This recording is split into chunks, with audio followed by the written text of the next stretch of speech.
ఇప్పుడే country delight యాప్ని download చేసుకోండి. Download the country delight app now.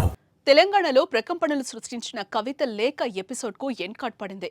బాపు మీరు ఫెయిల్ అయ్యారంటూ ఎల్కతుర్తి సభనుద్దేశించి కేసీఆర్కు కవిత రాసిన లేఖతో బీఆర్ఎస్లో కలవరం మొదలైంది.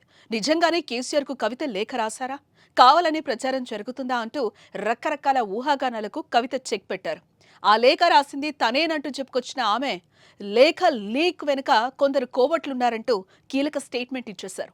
దీంతో పార్టీలో ఉన్న కోవట్లు ఎవరు అనేది ఇప్పుడు ప్రశ్నగా మారింది.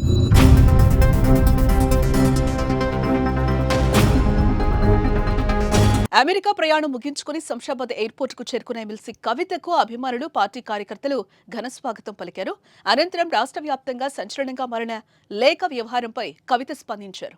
ఎల్కతుర్తి సభ తర్వాత 2 వారాల క్రితం పార్టీ అధినేత కేసీఆర్ కు లేఖ రాశానని, కానీ అంతర్గతంగా రాసిన లేఖ ఎలా బయటకొచ్చిందో అర్థం కావడం లేదన్నారు.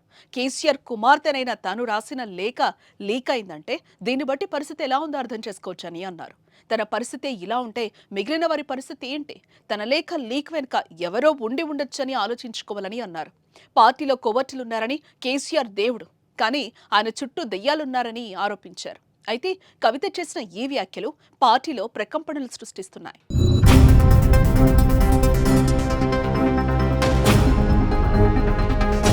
రెండు వారాల క్రితం నేను గౌరవనీయులు పెద్దలు కేసీఆర్ గారికి ఒక లేఖ రాయడం జరిగింది.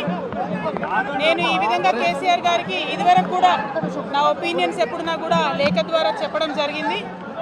అయితే ఈసారి నేను మొన్ననే చెప్పున్నాను, కుట్రలు కుతంత్రాలు జరుగుతూ ఉన్నాయని. నేను చెప్పిన కొద్ది రోజుల్లోనే మరి నేను అంతర్గతంగా కేసీఆర్ గారికి రాసినటువంటి ఉత్తరం బహిర్గతం కావడం అన్నది, ఇది మరి ఏం జరుగుతుందో అన్నది పార్టీలో ఉన్నటువంటి మనందరం, తెలంగాణ ప్రజలందరూ కూడా ఆలోచించుకోవాల్సినటువంటి విషయం. కేసీఆర్ గారు దేవుడు, కేసీఆర్ గారు దేవుడు, కానీ కేసీఆర్ గారి చుట్టూ కొన్ని దయ్యాలు ఉన్నాయి. వాళ్ళ వల్ల చాలా నష్టం జరుగుతున్నది. ఇక మరోపక్క అంతర్గతంగా రాసిన లేఖ ఎలా బయటకు వచ్చిందో అర్థం కావటం లేదని కవిత ఆగ్రహం వ్యక్తం చేశారు. లేఖ లీక్ వెనుక కుట్ర ఉందని అనుమానం వ్యక్తం చేశారు. కవిత చేసిన ఈ ఆరోపణలతో అనేక అంశాలు తెరపైకి వస్తున్నాయి. అసలు కవిత లేఖను నేరుగా కేసీఆర్కి ఇచ్చారా, లేక ఎవరితోనైనా పంపారా అన్న ప్రశ్న ప్రధానంగా తెరపైకి వస్తుంది. అంతేకాదు, రాసిన లేఖ కేసీఆర్కు చేరినప్పటికీ బయటకి లీక్ చేసిందెవరు, చేయాల్సిన అవసరం ఏం వచ్చిందన్న చర్చ పార్టీలో జరుగుతోంది. ఇప్పుడు పార్టీ అధినేతకు సొంత కుమార్తె కవిత అంతర్గతంగా రాసిన లేఖ బయటకి రావటం అంటే చిన్న విషయం ఏం కాదు. ఇదే అనుమానాన్ని కవిత కూడా వ్యక్తం చేశారు. తనకే ఇలాంటి పరిస్థితి ఉంటే మిగిలిన వారి పరిస్థితి ఏంటని ప్రశ్నించారు. కుట్రలు కుతంత్రాలు జరుగుతున్నాయని ముందుగానే చెప్పానని, అందులో భాగంగానే ఇదంతా జరిగిందని వ్యాఖ్యానించారు కవిత. దీంతో పాటు సొంత పార్టీలోని నేతలే కుట్రలు చేస్తున్నారని కవిత మాటలు సంచలనంగా మారాయి. కవిత ఆరోపిస్తున్నట్లు కేసీఆర్ చుట్టూ ఉన్న దెయ్యాలెవ్వరు? ఇదిగో ఇప్పుడు ఇదే తెలంగాణలో అతిపెద్ద ప్రశ్నగా మారింది.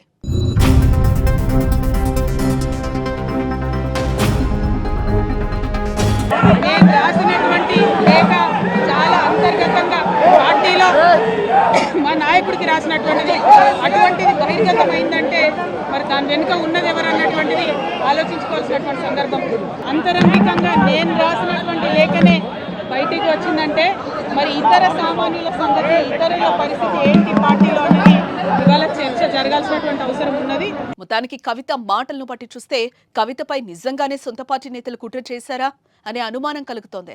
కవిత ఆరోపిస్తున్నట్లు కేసీఆర్ చుట్టూ ఉన్న దెయ్యాలెవరు, లేఖను బయటపెట్టిన కోవట్టులెవరు, కవితను టార్గెట్ చేయాల్సిన అవసరం ఎందుకు వచ్చిందనే ప్రశ్నలు తెరపైకొస్తున్నాయి. కవిత వ్యాఖ్యల నేపథ్యంలో గులాబీ బాస్ కేసీఆర్ రియాక్షన్ ఎలా ఉండబోతుంది అనేది కూడా ఉత్కంఠను రేపుతోంది. ఏదేమైనా బీఆర్ఎస్లో అంతర్గత గొడవలు జరుగుతున్నాయనేది క్లియర్గా కనిపిస్తోంది.